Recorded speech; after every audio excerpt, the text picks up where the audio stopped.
الحمدللہ رب العالمین والصلاة والسلام علی سید المرسلین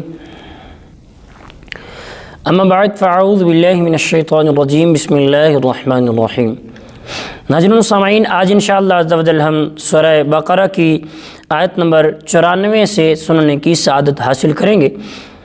نبی رحمت شفیع امت صلی اللہ تعالی علیہ وسلم کے فرمان کا خلاصہ ہے کہ جمعۃ المبارک کے دن جو کوئی مجھ پر 200 مرتبہ درود پاک پڑھتا ہے، اللہ تعالیٰ اس کے 200 سال کے گناہ معاف فرما دیتا ہے۔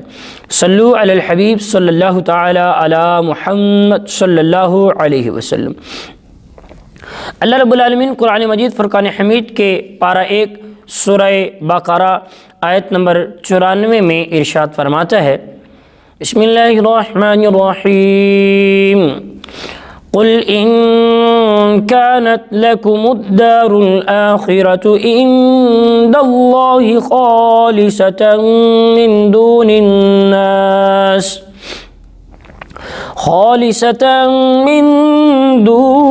الناس فتمنوا الموت ان كنتم صادقین۔ ترجمہ کنز الایمان۔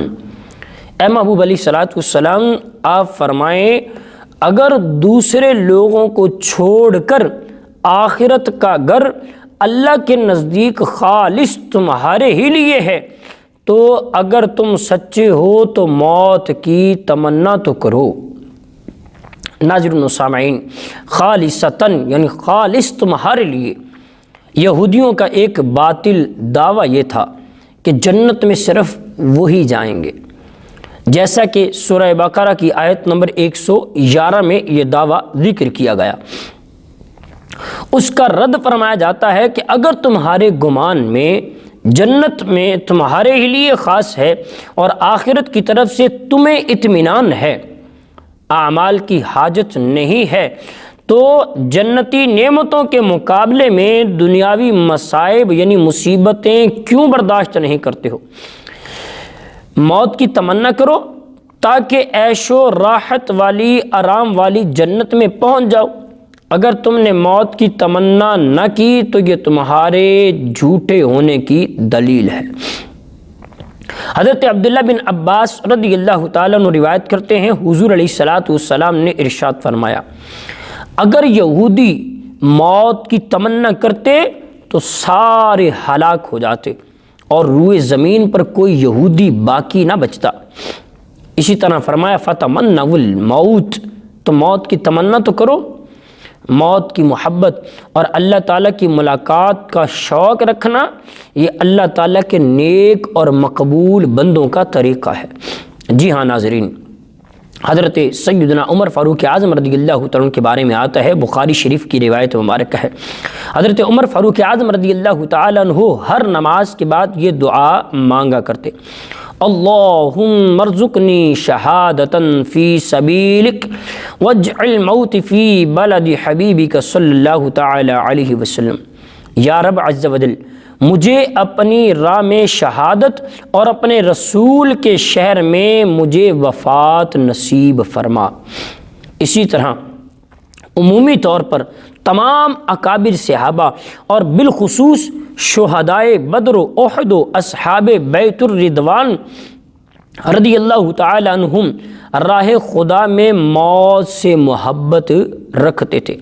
حضرت خالد بن ولید سیف اللہ کا لقب جنہیں دیا گیا، حضرت خالد بن ولید رضی اللہ تعالی عنہ نے ایران والوں کو جو خط بھیجا اس میں یہ بھی تحریر تھا، ان معی قوما یحبون القتل فی سبیل اللہ کما یحب الفارس الخمر، یعنی میرے ساتھ ایسی قوم ہے جو اللہ تعالیٰ کی راہ میں شہید ہو جانے کو اتنا پسند کرتی ہے، محبوب رکھتی ہے، جتنا ایرانی لوگ شراب سے محبت کرتے ہیں۔ ایک دوسری روایت میں ہے، اسی طرح کا خط حضرت سیدنا سعد بن ابی وقاص رضی اللہ تعالیٰ عنہ نے ایرانی لشکر کے سپہ سالار رستم بن فرخ زاج کے پاس بھیجا تھا۔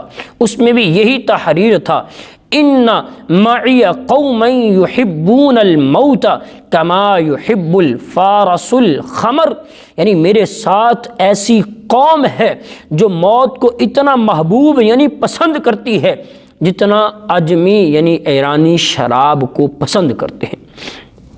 اس میں ایک لطیف بہت ہی پیارا اشارہ یہ تھا کہ شراب کی ناقص مستی کو محبت دنیا کے دیوانے پسند کرتے ہیں، اور اللہ والے موت کو محبوب حقیقی کے وصال کا ذریعہ سمجھ کر محبوب جانتے ہیں۔ خلاصہ کلام یہ ہے کہ اہل ایمان آخرت کی طرف رغبت رکھتے ہیں، ان کو پسند کرتے ہیں، اور اگر لمبی عمر کی تمنا بھی کریں تو وہ اس لیے ہوتی ہے کہ نیکیاں کرنے کے لیے کچھ اور وقت مل جائے، جس سے آخرت کے لیے ذخیرہ جمع ہو جائے، سعادت حاصل کر سکیں۔ اور اگر گزشتہ زندگی میں گناہ ہوئے ہیں تو ان سے توبہ اور استغفار کر لیں۔ البتہ دنیاوی مصیبتوں سے تنگ آ کر وہ کبھی بھی موت کی تمنا نہیں کرتے تھے۔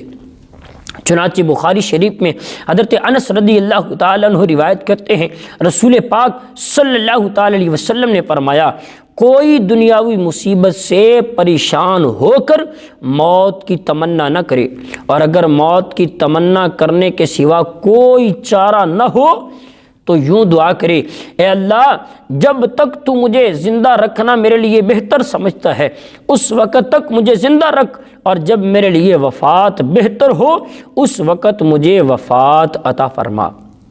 اور در حقیقت دنیاوی پریشانیوں سے تنگ آ کر موت کی دعا کرنا صبر و رضا، تسلیم و توکل کے خلاف ہے، اور ایسا کرنا ناجائز ہے۔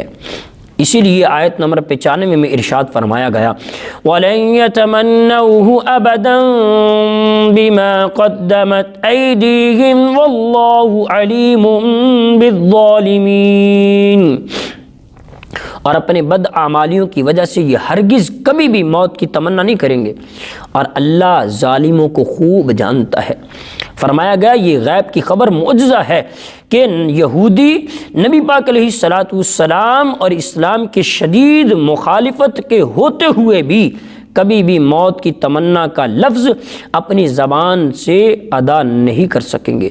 اسی لیے آیت نمبر 96 میں اللہ رب العالمین نے ارشاد فرمایا، وَلَتَجِدَنَّهُمْ أَحْرَصَ النَّاسِ عَلَى حَيَاةٍ وَمِنَ الَّذِينَ أَشْرَكُوا يَوَدُّ أَحَدُهُمْ لَوْ يُعَمَّرُ أَلْفَ سَنَةٍ وَمَا هُوَ بِمُزَحْزِحِهِ من العذاب أن يعمر والله بصير بما يعملون۔ ترجمہ، اور بے شک ضرور تم انہیں پاؤ گے کہ سب لوگوں سے زیادہ جینے کی لالچ، ہوس، تمنا رکھتے ہیں، اور مشرکوں میں سے ایک گروہ تمنا کرتا ہے کہ کاش اسے ہزاروں سال کی زندگی دے دی جائے، حالانکہ اتنی عمر کا دیا جانا بھی اسے عذاب سے دور نہیں کر سکے گا، اور اللہ ان کے تمام اعمال کو خوب جانتا ہے۔ ناظرین و سامعین، مشرکین کا ایک دعویٰ، ایک گروہ مجوسی ہے، آپس میں سلام کے موقع پر کہتے ہیں 1000 سال یعنی 1000 سال جیو۔ ان کے اس قول کے پیش نظر آیت کا خلاصہ یہ ہے کہ اے محبوب علیہ السلام، مجوسی مشرک 1000 برس بھی جینے کی تمنا رکھتے ہیں، اور یہودی ان سے بڑھ گئے کہ انہیں جینے کی ہوس سب سے زیادہ ہے، حالانکہ اتنی عمر کا دیا جانا بھی اسے جہنم کے عذاب سے دور نہیں کر سکے گا، اور اللہ تعالیٰ ان کے تمام اعمال کو خوب دیکھ رہا ہے، اور ان کا کوئی حال نہیں اللہ تعالیٰ سے چھپا ہوا، یعنی ان کا کوئی حال اللہ سے چھپا ہوا نہیں ہے۔ یاد رہے کہ کفار دنیاوی زندگی پر لالچ رکھتے ہیں اور موت سے دور بھاگتے ہیں، جبکہ مومن کی شان یہ ہے کہ وہ اگر زندگی چاہتا ہے تو صرف اس لیے کہ نیکیاں زیادہ کر سکے، آخرت کا توشہ جمع کر سکے، آخرت کا زاد رات جمع کرنے کے لیے زندگی چاہتا ہے، کہ یہ زندگی کی ہوس نہیں بلکہ آخرت کی تیاری ہے۔ نیز لمبی عمر اور زیادہ مال اللہ تعالیٰ کے راضی ہونے کی علامت نہیں بلکہ یہ تو بعض اوقات وبال کا ذریعہ بنتے ہیں۔ حضرت صدیق اکبر رضی اللہ تعالیٰ فرماتے ہیں ایک شخص نے عرض کی یا رسول اللہ لوگوں میں سب سے بہتر کون ہے؟ ارشاد فرمایا جس کی عمر لمبی ہو عمل نیک ہو۔ اور شخص نے عرض کی کہ لوگوں میں سب سے برا کون ہے؟ ارشاد فرمایا جس کی عمر لمبی ہو اور اس کے اعمال برے ہوں۔ اللہ تبارک و تعالی ہمیں نیک اعمال کرنے کی توفیق عطا فرمائے اور اچھی اور نیکیوں والی زندگی عطا فرمائے۔ اللہ تعالی ہم سب کو عمل کی توفیق عطا فرمائے۔